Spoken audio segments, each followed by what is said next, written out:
Our independence is our strength, and only you make that possible. By making a tax-deductible donation to the Australia Institute today, you'll help fund the research that is changing Australia for the better. You can give to our End of Financial Year appeal now by visiting our website, australiainstitute.org.au, or via the link in the show notes.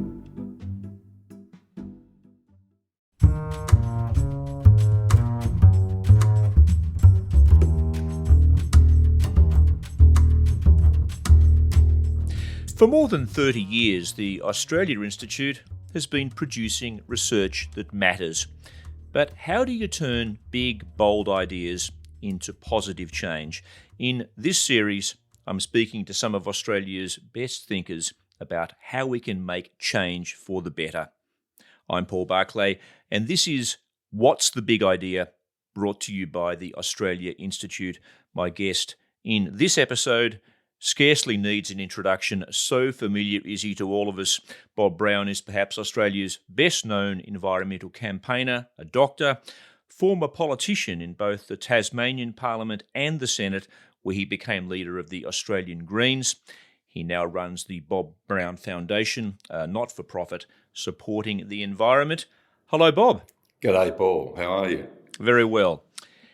The idea, Bob, of putting a price, a monetary value on nature, on forests, on species, on clean air, it's been promoted as a way of getting corporations to value the natural environment and, in valuing it, therefore protecting it. It's a way that some say, for example, we can protect vulnerable and endangered species from extinction. I know that you're rather wary of this idea. Tell us why you're sceptical, or why indeed you reject this concept. I do reject it. I'm totally opposed to it. The absurdity of the market, which is destroying the environment at the greatest rate in history, taking over what's left of it, can be summed up in the fact that the rarer a creature gets, the more valuable it gets. So it's in the interest of the market to drive all species close to extinction because their value goes up as they become rarer. It's a nonsense. Nature is priceless. It's priceless. It's an extraordinarily important storehouse of spiritual well-being, as well as, of course, physical well-being for all of us as human beings who come totally from nature and totally dependent upon it. And to believe that wildness or beauty or the value of a koala or a Tassie devil, or indeed a giant eucalypt can be put on a price tag, is to totally forget that connection and simply think that the market, which has caused the greatest destruction of nature in the last century in human history, needs to be given a license to go further, worse, harder. So if we do live in a market economy, and we do, and if corporations ply their trade in the natural environment, how do we prevent them from doing harm to our environment, if not by imposing some kind of monetary cost on them? Well, that's a different thing, putting a monetary cost onto people who are destroying the environment. But here we get to the question of who's running the place. And we're in a democracy, and the job of Parliament is to regulate the market, not just to make it fair for competitors in the market, but to ensure that it's there in the service of the public. But Abraham Lincoln warned in 1857 that the corporations are coming to steal the throne of democracy and the power of democracy from the people, and several other presidents, right down to Eisenhower, warned as it did take over. Corporations have now taken over democracy, and our job is to get that democracy back. When I say they've taken over democracy, here we are in Australia, as the Australia Institute itself points out, with nurses having to pay taxes, but some of the biggest profiteering, marauding, environmentally destroying corporations on the planet pay no tax for what they're doing. That's because they lobby weak-spined politicians and subservient big political parties who are there to service the corporations, not the people anymore. And part of the job we've got to do is get that back. And when you hear Canberra or Washington for that matter, or anywhere else, saying that we think the corporations ought to be brought into saving the environment, the very people who have been destroying it. You know what a grip they have on the throat of prime ministers, ministers for the environment, and pretty well everybody else. You've given us an example of how monetising the environment doesn't cut it. Tasmania's proposed Robbins Island wind farm. Can you talk about that for us? Yes, the wind farm is one of the biggest proposed renewable energy projects in Australia, and it's on Robbins Island, which is the northwest tip, just north of the Tarkine, near Bass Strait. Well, it's in Bass Strait at the western end, roughly south of the South Australian and Victorian borders, and it was a very, very rich living place for the Pakana people over thousands of years. But then after they were removed, destroyed, and their culture with it, cattle farming came in, and that's what it's been until now. But big money has moved in, South Korean-based corporations, and want to put this enormous wind farm on the island. And to do that, they need a causeway from the mainland across the very shallow waters to the island, and a 500-metre wharf going out at the other end, because even that causeway couldn't take the gigantic wind turbines that they want to put there, which will be to the tip of the blades at the top, over 200 metres high, something like the height of the Eureka Tower, the tallest residential building in Australia, in Melbourne, much higher than the pylons on the Sydney Harbour Bridge, for example. The problem with that for the environment is not just the roadways, the concrete footings, the massive disturbance, but Robbins Island happens to have the last couple of hundred disease-free Tasmanian devils on Earth in their natural habitat. There's some being put into farms on the mainland and some on Maria Island and elsewhere, but in their natural habitat they are disease-free, and of course they're protected by that channel. The causeway will put an end to that. Besides that, this wind farm is right across the migratory pathway of one of the world's rarest birds, the orange-bellied parrots, which come from, well, they used to be from Adelaide across to Toowoomba, but the mainland states, southern mainland states, where they live in winter, to breed in summer in southwest Tasmania. And this wind farm right across their flight trajectory, and of course they don't do the flight in one go, they actually land on Robbins Island and fly from place to place. Well, now they're going to have these ailerons, the big blades of the wind spinning across their flight path, both as they fly south and north each year, and also as they fly from place to place on Robbins Island. And we know that wind farms are becoming one of the biggest death traps for birds right around the world. And because of that, the Environment Protection Authority in Tasmania, which is not known for being super green and allows many a nasty project to go ahead down here, said, well, you can't build that wind farm unless you agree to close it down for 5 months a year when the orange-bellied parrots are flying. Well, the big corporation took that through the court system, won, because the court listened to their experts, not to either the experts from government or from organisations like my own, and they're going ahead to build that wind farm with the caveat that if it knocks down an orange-bellied parrot, they have to pay a $100,000 fee, not a fine, but a compensation fee, presumably to the Tasmanian government. Yes, so it's estimated, I think, that there are 74 of these parrots left in the wild. That's what I read, I think, in your piece in the Australia Institute book. So what that effectively means, if we were to assume, for example, that this wind farm was so devastating to the population of orange-bellied parrots that they all got killed, that the entire price of that species existing would come down to $7.4 million, an amount of money that you say the company could easily afford. Well, it could not only easily afford it, can tax deduct it. And I might add, Paul, that latest figures for this year are that there are now 92 orange-bellied parrots, which is fantastic news, but they're all still going, so we might put that up to 9.2 million. It doesn't matter, and that's presuming that they all got knocked down, which one hopes wouldn't be the case. But there's a figure being put on it. It will be tax deductible, and there's no other penalty to anybody. People standing in front of trees wanting to protect parrots in Tasmania run a risk of a jail sentence and heavy fines. But if you destroy a bird like that with your market-led project, then nobody gets taken to court, fined or jailed. The absurdity of it is that when you take those figures across to the whole of the animal realm, including reptiles and mammals, you could, at that rate, extinct the whole lot, all of other species on this planet, with or without ourselves, for less than the price of the proposed nuclear submarine purchases that Australia, both big political parties in Australia, are backing.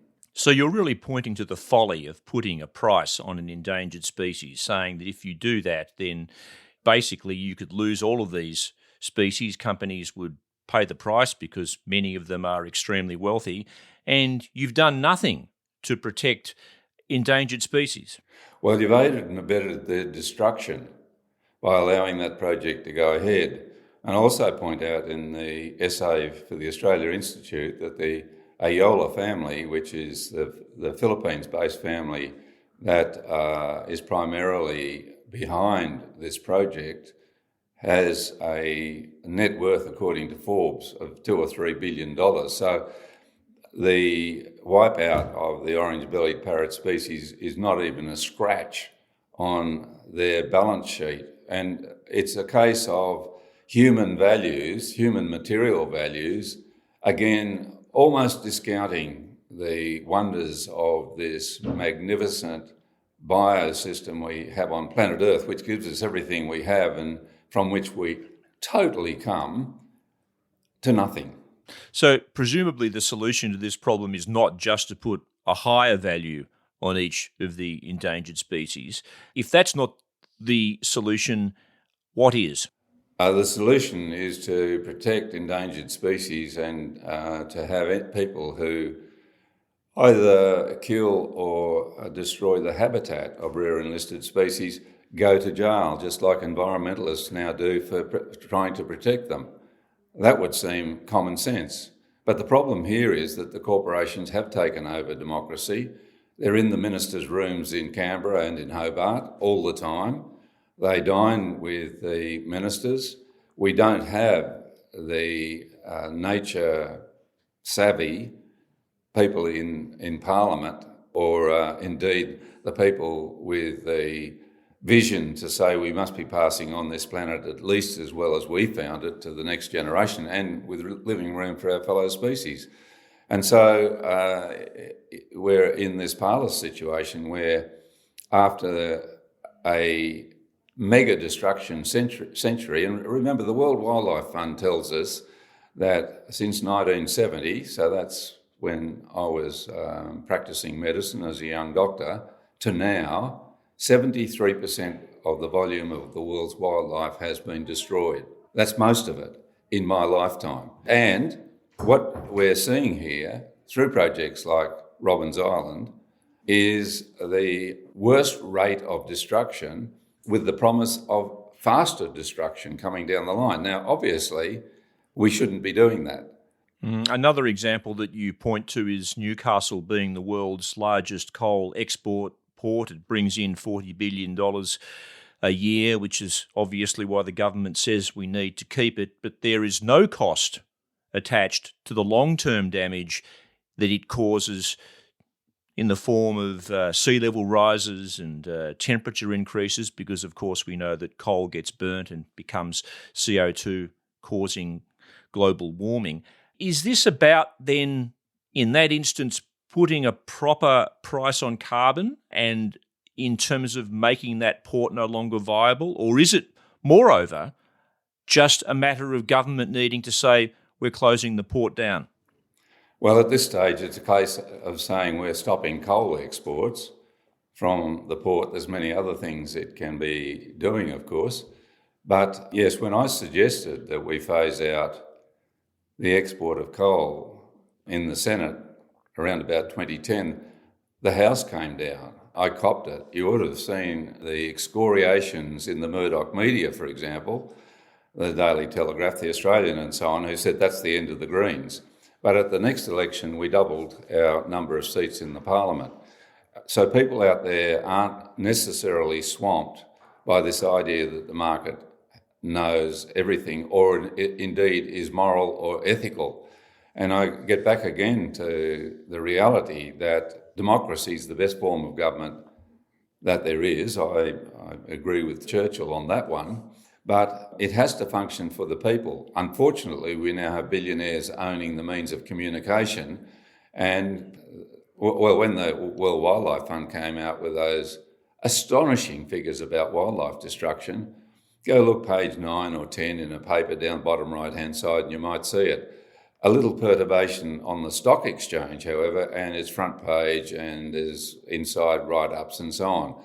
So our collective intelligence is being ruled over here by the inherent greed and selfishness, which is the order of the day and which seems to be coming more outlandish every day. And there's a big challenge there to all people who have a good heart and are thinking about others besides ourselves and thinking about what's coming rather than just what we're doing, to stand up and defy this process. And that's why I love working with the people here who are sitting in front of bulldozers and chainsaws in the forest and where the wildlife is all, and rare creatures like the masked owl in Tarkina, and it's working to prevent the excesses of the destruction of the environment, which our federal laws said wouldn't happen. When the EPBC came in, the Environment Protection and Biodiversity Conservation Act, it was just to do that, protect the environment and conserve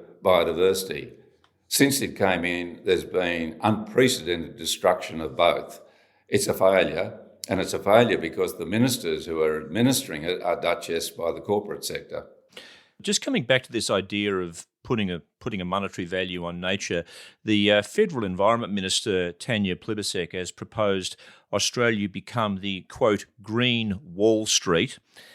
She has said that one day Australia will house its own green Wall Street, a trusted global financial hub where the world comes to invest in environmental protection and restoration. And consultants PwC in their report said a biodiversity market could unlock $137 billion in financial flows to advance Australian biodiversity outcomes by 2050. How would this green Wall Street concept work? Can you just describe it to us and your take on it? Well, it would make people a lot of money destroying what's left of nature. The Minister for the Environment is not an environmentalist. She's a very decent person, but she just has no idea about protecting the environment, which is her job. And she's had people come to her with this idea that everything's going so bad with the environment, we might as well give the chicken coop across to the foxes.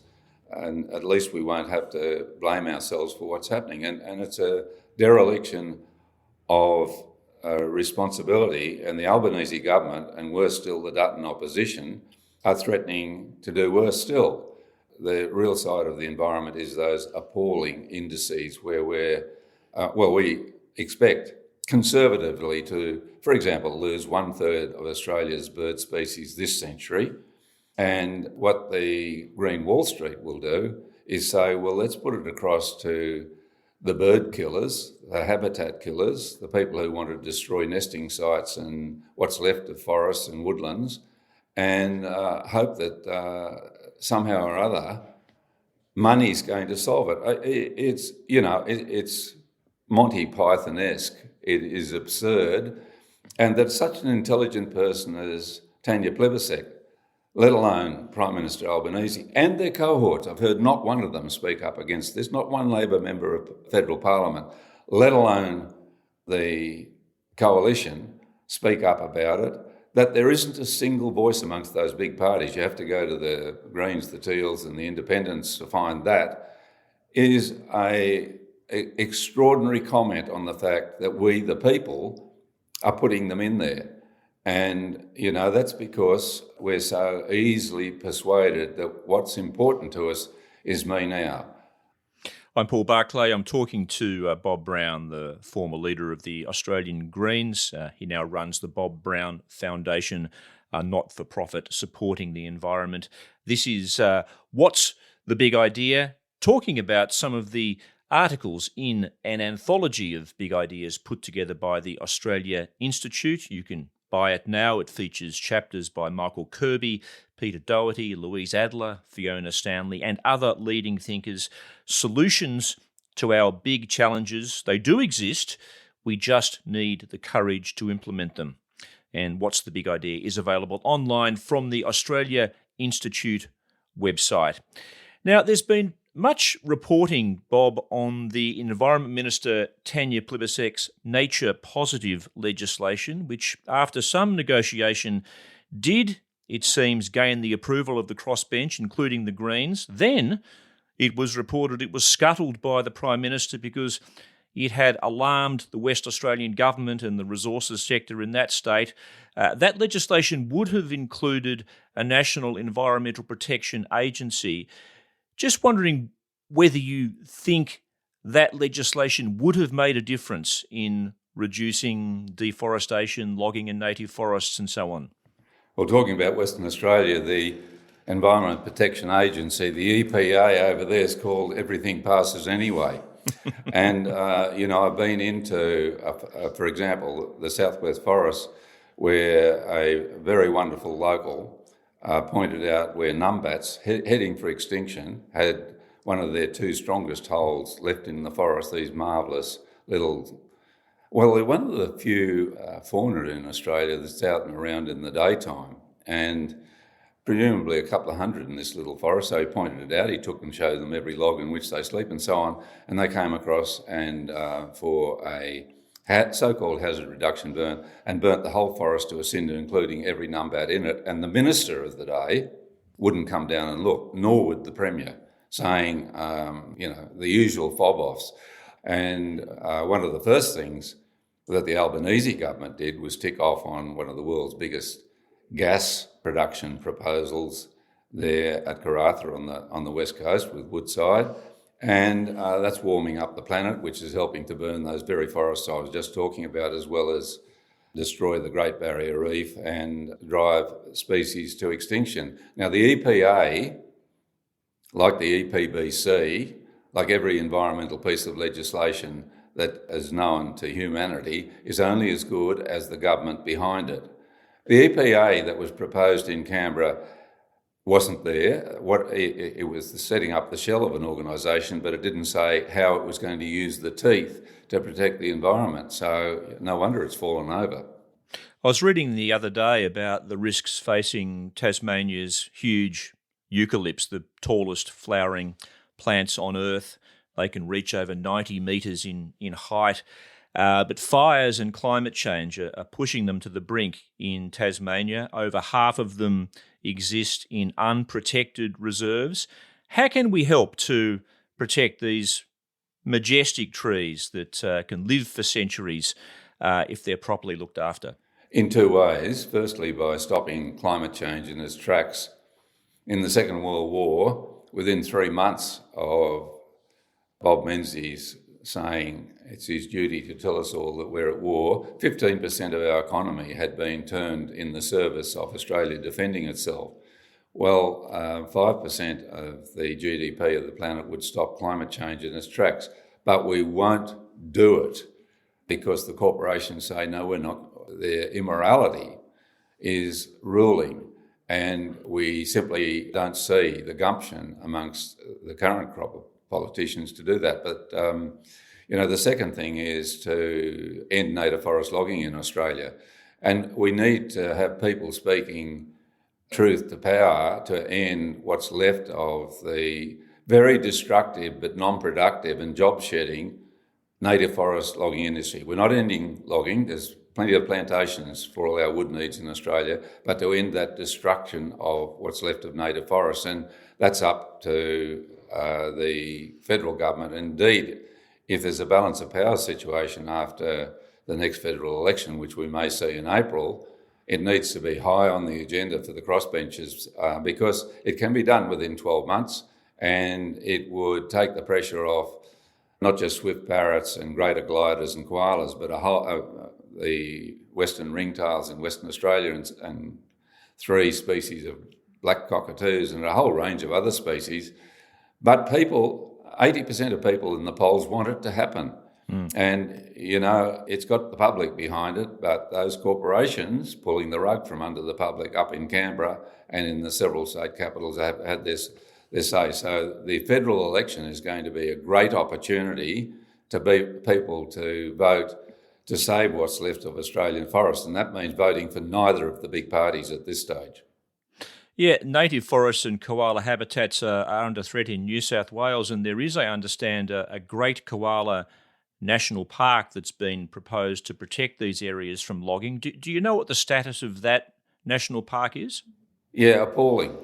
Here came the Minns Labor government saying it was going to create a Great Koala National Park, and here we are a couple of years into that government, and what it's done is send the bulldozers in to particular parts of that proposed Great Koala National Park, and it's fiddling around saying, we need to...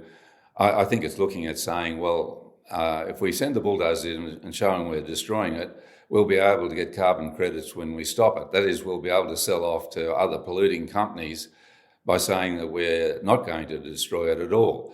It's not a case of saying this is a huge legacy for New South Wales and the world. Koalas are important to us. We're going to end the destruction of koala habitat, not just in those forests, but everywhere. But they failed to do it. And again, there's the Environment Minister in New South Wales, the Premier, the Environment Minister in Canberra, and the Prime Minister, all of whom could put an end to this, but none of them have because they're all captured by the corporate sector.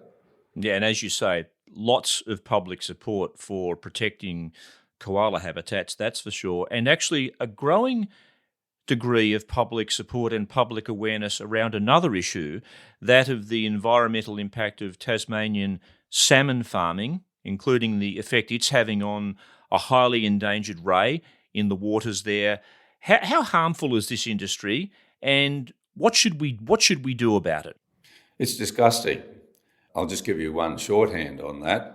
The fish farms operating in the shallow waters where they never should have been, according to the experts at the time, of the Huon River and D'Entrecasteaux Channel near Bruny Island, south of Hobart, and Storm Bay, are putting more fish feces into that water, untreated, than the whole human population of Hobart would if it was allowed to. But of course it has to be tertiary treated for human beings. The result is death, a complete death of the ecosystems underneath, and then that muck spreads sideways. And, the anecdotal evidence, because the science wasn't, the baseline studies weren't done, but what were once lucrative native fisheries are now dead. I asked a scholar person with one of those black water suits with a funny thing coming out the top of his head, which he breathed through the other day when he got up after going along the shoreline near where I live. How's it look? And he said, now this is a place where the Aboriginals lived off shellfish. There's not a single scallop, young or old, to be seen anywhere along that reef line. And the fish farms came a couple of decades ago. They're now owned by 3 multinational corporations. The one operating nearest to me is the Cook family of Canada. They've just been ordered out of the waters of Seattle in Washington state. Elsewhere in the world, like British Columbia, they're bringing these fish farms ashore because of the damage they're doing to the environment. But here, the foot is on the accelerator, and the Liberal Premier of Tasmania had a dinner, which was secret but leaked out, with these corporate marauders, developers if you like, a year or so ago in which $4,000 a head, in which he said, well, it's going to be unpopular, but we'll expand this industry. There was a rally just last weekend at Carlton Beach, east of Hobart, where one of the world's rarest fish, the red handfish, they're down to 60. There's 40 on one reef and 20 on another. And a huge company called Petuna wants to put fish farms below these reefs, and the public's up in arms. So over 1,000 people turned out, and there's more rallies planned. And now we're seeing, besides the Greens, who have taken a very strong stand against this, we're seeing strong independents standing too. And I think the Minister for both logging and industrial fish farming, Julie Collins, I forgive you if you haven't heard of her, but she's the former failed Minister for Housing, is now in charge of logging and aquaculture she is in the seat of Franklin, where these concentration of fish farms and the red handfish is. Well, she's going to have a run for her money, and watch that seat because the public is up in arms about it. It sounds to me like we need federal environment laws with teeth to deal with the range of issues that we've spoken about in this conversation. And of course, just generally the extinction crisis that we're facing here in Australia and globally. How do we, as citizens, agitate to get environment laws that do properly protect against many of the threats that you've discussed today? Well, in many ways, firstly, write to the papers because the politicians read those letter columns. Secondly, don't vote for the big parties. They're beyond redemption. There is now a great range of Greens, Teals, Independents who are standing up for the environment, but check with them and make sure that they're going to commit to cross against any vote to destroy forests or marine ecosystems or indeed the environment in the future. But also, Graham Richardson, he was curiously the most powerful Minister for the Environment we've had back in the Hawke years, back in the 80s, said to me when I was trying to get him to act on forests in Tasmania then, and it did lead to protection of a lot of them, Bob, I can't hear the crowd roaring. And it's incredibly important that politicians see the people on the move and that people write to their politicians and say, I won't vote for you if you're going to continue to support this destruction. So old-fashioned marching in the streets, getting on the front lines, still works. We're in a new age of insurrection.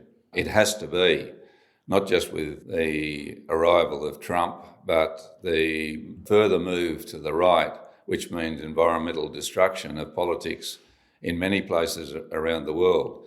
And that's where people have to get moving. And let me give you a little story on that, Paul. Scott Jordan, who's our campaigner in Tarkina, the biggest rainforest, temperate rainforest in Australia, tells me that in 2019, they were going to log 3,600 hectares of that rainforest in the following 3 years. We went up and peacefully protested and got in their way. They've managed to log 58 hectares. And just last week, people at the Dial Range near Devonport were running a huge campaign against their backyard being logged. Last week, Forestry Tasmania took it off the agenda for the next 3 years. Yes, people action does work, but nothing works better than voting them out. If people don't vote for their grandchildren, what's wrong with them? Great as always to talk to you, Bob. Thanks for your time. Thanks, Paul. A pleasure. Bob Brown, former Senator and leader of the Australian Greens and environmental campaigner who now runs the Bob Brown Foundation. The Australia Institute believes in big ideas and delivering research that matters, but we can't do it all alone. We need people like you who understand that real change doesn't come from playing it safe. That's why we're asking for your support. You can sign up to our mailing list to get involved, and if you have the means, you can also donate to ensure we keep fighting for a better, cleaner, fairer Australia. Thanks for listening. Bye for now.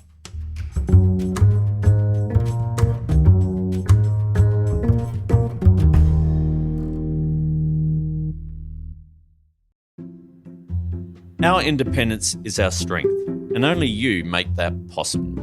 By making a tax-deductible donation to the Australia Institute today, you'll help fund the research that is changing Australia for the better. You can give to our end of financial year appeal now by visiting our website, australiainstitute.org.au, or via the link in the show notes.